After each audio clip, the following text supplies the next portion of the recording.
আসসালামু আলাইকুম। Technique easy এডুকেশনের পক্ষ থেকে সবাইকে জানাই স্বাগতম।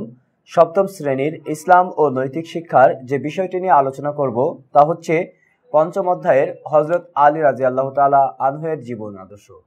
হযরত আলী রাদিয়াল্লাহু তাআলা আনহু-এর পরিচয়। হযরত আলী রাদিয়াল্লাহু তাআলা আনহু তিনি ছিলেন রাসূলুল্লাহ সাল্লাল্লাহু আলাইহি সাল্লামের চাচাতো ভাই। হযরত আলী রাদিয়াল্লাহু তাআলা আনহু তিনি 600 খ্রিস্টাব্দে, এটা আমরা মনে রাখবো, 600 খ্রিস্টাব্দে তিনি মক্কার কুরাইশ বংশে জন্মগ্রহণ করেছিলেন। হযরত আলী রাদিয়াল্লাহু তাআলা আনহু-এর পিতার নাম ছিল হযরত আবু তালিব রাদিয়াল্লাহু তাআলা আনহু। হযরত আলী রাদিয়াল্লাহু তাআলা আনহু-এর মাতার নাম ফাতিমা বিনতে হাসান। হযরত আলী রাদিয়াল্লাহু তাআলা আনহু যেহেতু ছোটদের মধ্যে সর্বপ্রথম ইসলাম ধর্ম গ্রহণ করেছিল।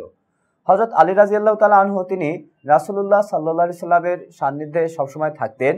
আর রাসূলুল্লাহ সাল্লাল্লাহু আলাইহি সাল্লামের তিনি যেহেতু সন্নিকটে সবসময় থাকতেন, তাই তিনি বা রাসূলুল্লাহ সাল্লাল্লাহু আলাইহি সাল্লাম তাকে খুব বেশি ভালোবাসতেন। যখন তার বয়স 10 বছর হলো, 10 বছর বয়সী আলী রাদিয়াল্লাহু তাআলা আনহু তিনি ইসলাম ধর্ম গ্রহণ করেছিলেন। অর্থাৎ ছোটদের মধ্যে সর্বপ্রথম ইসলাম ধর্ম গ্রহণ করেছিল আলী রাদিয়াল্লাহু তাআলা আনহু। আলী রাদিয়াল্লাহু তাআলা আনহু-এর ভক্তি, শ্রদ্ধা এবং নম্রভদ্র বা ব্যবহারের কারণে রাসূলুল্লাহ সাল্লাল্লাহু আলাইহি সাল্লাম তার কন্যা হযরত ফাতিমা রাদিয়াল্লাহু তাআলা আনহার সাথে তার বিবাহ দিয়েছিলেন। যেহেতু আলী রাদিয়াল্লাহু তাআলা আনহু তিনি আশারে মুবাশশিরিন অর্থাৎ 10 জন জান্নাতের সুসংবাদপ্রাপ্ত সাহাবীদের মধ্যে তিনিও ছিলেন একজন। হযরত আলী রাদিয়াল্লাহু তাআলা আনহুকে ইসলামের চতুর্থ খলিফা বলা হয়। হযরত আলী রাদিয়াল্লাহু তাআলা আনহু তিনি যেহেতু চতুর্থ খলিফা নির্বাচিত হয়েছিল, এরপরে আমরা আলী রাদিয়াল্লাহু তাআলা আনহু-এর বীরত্ব ও জ্ঞান সাধনা দেখব। হযরত আলী রাদিয়াল্লাহু তাআলা আনহু-এর বীরত্ব ও জ্ঞান সাধনার মধ্যে যেহেতু তার বীরত্বের সময় আমরা দেখেছি যে হযরত আলী রাদিয়াল্লাহু তাআলা আনহু তিনি যখন রাসূলুল্লাহ সাল্লাল্লাহু আলাইহি সাল্লাম মক্কা থেকে মদিনায় গেছিলেন, তো মদিনায় হিজরতের সময় তিনি রাসূলুল্লাহ সাল্লাল্লাহু আলাইহি সাল্লামের বিছানায় শুয়েছিলেন। যেহেতু রাসূলুল্লাহ সাল্লাল্লাহু আলাইহি সাল্লামের কাছে যে আমানত ছিল, সেই আমানতগুলো আলী রাদিয়াল্লাহু তাআলা আনহু-এর কাছে জমা রেখে তিনি মক্কা থেকে মদিনায় হিজরত করেছিলেন। তো এতে যদিও তার জীবনের ঝুঁকি ছিল, তারপরেও তিনি তা আল্লাহর রাসূলের কর্তব্য বা দায়িত্ব হিসেবে সঠিকভাবে তা পালন করেছেন। এরপরে আলী রাদিয়াল্লাহু তাআলা আনহু যেহেতু তার বীরত্বের মধ্যে আরেকটি বিষয় আমরা অবশ্যই জানবো, তো আলী রাদিয়াল্লাহু তাআলা আনহু তার বদর যুদ্ধে অর্থাৎ বদর যুদ্ধে হযরত আলী রাদিয়াল্লাহু তাআলা আনহু-এর বীরত্বের কারণেই তাকে রাসূলুল্লাহ সাল্লাল্লাহু আলাইহি সাল্লাম জুলফিকার তার তলোয়ারটি দান করেছিলেন বা দিয়েছিলেন। এছাড়াও খায়বারের কামুস দুর্গ বিজয়ের সময় হযরত আলী রাদিয়াল্লাহু তাআলা আনহু-এর নাম দেওয়া হয়েছিল আসাদুল্লাহ অর্থাৎ আল্লাহর সিংহ। তো আলী রাদিয়াল্লাহু তাআলা আনহু-এর এই বীরত্বের কারণেই তিনি বিভিন্নভাবে বিভিন্ন পদে ভূষিত হয়েছিল। এরপরে আমরা আরো জানবো যে আলী রাদিয়াল্লাহু তাআলা আনহু ছিলেন একজন জ্ঞান সাধক, অর্থাৎ তিনি একজন জ্ঞান পিপাসী লোক ছিলেন। যেহেতু তিনি অত্যাধিক জ্ঞান সাধনা করতেন আর রাসূলুল্লাহ সাল্লাল্লাহু আলাইহি সাল্লামের সান্নিধ্যে থাকার কারণেই তিনি সবচেয়ে বেশি হাদিস বা বিভিন্ন রকম বিষয় সম্পর্কে বেশি জ্ঞান লাভ করেছিলেন এবং তিনি একজন শিক্ষিত ছিলেন তৎকালীন সময়ে। তো আলী রাদিয়াল্লাহু তাআলা আনহু হযরত মুহাম্মদ সাল্লাল্লাহু আলাইহি সাল্লামের কাছে যেহেতু তার সান্নিধ্যে থাকতেন আর তার জ্ঞান সম্পর্কে রাসূলুল্লাহ সাল্লাল্লাহু আলাইহি সাল্লাম তিনি বলেন যে আমি হচ্ছে জ্ঞানের শহর আর আলী হচ্ছে সেই জ্ঞানের প্রবেশ পথ বা দরজা, অর্থাৎ আমার মধ্যে আসতে হলে আলীর মধ্যে দিয়ে আসতে হবে। তো এছাড়াও আলী রাদিয়াল্লাহু তাআলা আনহু-এর জ্ঞান পিপাসী বা জ্ঞান সাধনা সম্পর্কে আরো অনেক বিষয় উল্লেখ রয়েছে। তো যেহেতু হযরত আলী রাদিয়াল্লাহু তাআলা আনহু-এর জ্ঞান সাধনার মধ্যে আমরা দেখেছি যে তার যে দেওয়ানে আলী, তো দেওয়ানে আলী বা আলীর কাব্যগ্রন্থ এটি আরবের জন্য একটা সবচেয়ে মহামূল্যবান একটি বিষয়। তাছাড়াও আলী রাদিয়াল্লাহু তাআলা আনহু তিনি কোরআন হাদিস সহ বিভিন্ন বিষয়ে বা ইসলামের ইতিহাস সম্পর্কে বা আরবি ইতিহাস সম্পর্কে তিনি যথার্থ জ্ঞান লাভ করেছিলেন।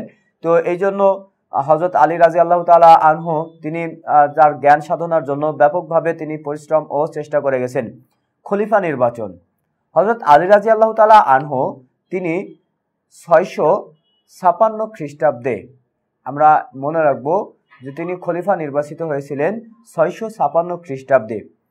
তো খলিফা নির্বাচিত হওয়ার পর হযরত আলী রাদিয়াল্লাহু তাআলা আনহু তিনি নির্ভীকভাবে রাষ্ট্রের সমস্ত কাজ পরিচালনা করেছিলেন। যদিও হযরত আলী রাদিয়াল্লাহু তাআলা আনহুর সময় রাষ্ট্রের বিভিন্ন রকম সমস্যার সৃষ্টি হয়েছিল, কিন্তু তা তিনি তার বুদ্ধিমত্তার মাধ্যমেই সমাধান করে দিয়েছিলেন।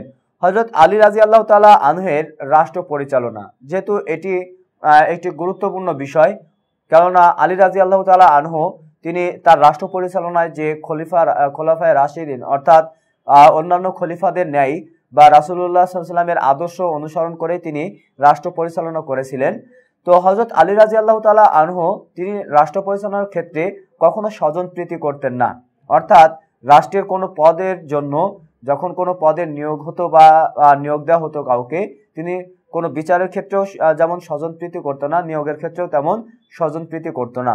এছাড়াও আলী রাদিয়াল্লাহু তাআলা আনহুর সময় যখন রাষ্ট্রের মধ্যে বিভিন্ন রকম সমস্যার সৃষ্টি হয়েছিল, তিনি তা সহজভাবে তা সমাধান করেছিলেন। এরপরে হযরত আলী রাদিয়াল্লাহু তাআলা আনহুর যে রাষ্ট্র পরিচালনার মধ্যে আমরা দেখেছি, সেই সময় তিনি অর্থাৎ বিভিন্নভাবে শিক্ষাকে অর্থাৎ তিনি মসজিদ ভিত্তিক শিক্ষা কার্যক্রম চালু করেছিলেন। এছাড়াও রাষ্ট্রের বিভিন্নভাবে অর্থাৎ যারা জমিদার ছিল বা বেশি জমির অধিকারী ছিল, তাদের থেকে জমি নিয়ে অর্থাৎ তাদের যে অধিভুক্ত জমি ছিল সেই জমিগুলো নিয়ে তারা হযরত আলী রাদিয়াল্লাহু তাআলা আনহু তিনি ভূমিহীন ব্যক্তিদেরকে দিয়েছিলেন। এছাড়াও তাদের জমি থেকে জমির কর এবং যুদ্ধলব্ধ যে অর্থাৎ উপঢৌকন ছিল সেইগুলোও তিনি সাধারণ মানুষের মধ্যে দিয়ে দিয়েছিলেন। এছাড়াও আলী রাদিয়াল্লাহু তাআলা আনহু যেহেতু তিনি একজন জ্ঞান পিপাসী লোক ছিলেন, তাই তিনি শিক্ষার বিভিন্নভাবে বা ব্যাপকভাবে প্রসার ঘটিয়েছিলেন। আর আলী রাদিয়াল্লাহু তাআলা আনহু তিনি তার যে বিভিন্ন রকম হযরত, আমরা এখানে একটা বিষয় অবশ্যই মনে রাখতে পারি, সেটা হচ্ছে হযরত আলী রাদিয়াল্লাহু তাআলা আনহু তিনি মিশরের গভর্নর মালিক আশতারির কাছে যে রাষ্ট্র পরিচালনার জন্য নির্দেশনামূলক চিঠি প্রেরণ করেছিলেন বা নির্দেশনা দিয়েছিলেন, তার মধ্যে তিনি উল্লেখ করেছেন মালিক আশতারির কাছে যে তুমি তোমার প্রজাদের জন্য দয়া, তোমার অন্তরে দয়া, সহানুভূতি, ভালোবাসা এবং ক্ষমা প্রবিষ্ট করাবে, আর তাদেরকে সহজে স্বীকারলব্ধ ভেবে তাদেরকে হিংস্র প্রাণীর মতন গ্রাস করবে না। এরভাবে যে তুমি তাদের জন্য আল্লাহর কাছে সেইভাবে ক্ষমা চাইবে যেভাবে তুমি নিজের জন্য ক্ষমা চাও। তো এছাড়াও হযরত আলী রাদিয়াল্লাহু তাআলা আনহু তিনি রাষ্ট্রের বিভিন্ন রকম দিক নির্দেশনা দিয়েছিলেন, অর্থাৎ মানুষ যাতে সহজভাবে রাষ্ট্র মানে জীবনযাপন করতে পারে, এজন্য তিনি বিভিন্ন রকম পদক্ষেপ গ্রহণ করেছিলেন।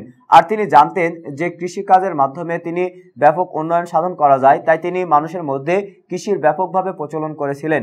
এভাবে হযরত আলী রাদিয়াল্লাহু তাআলা আনহু তিনি বিভিন্নভাবে রাষ্ট্রের বিভিন্ন রকম উন্নয়ন কাজে অংশগ্রহণ করেছিলেন।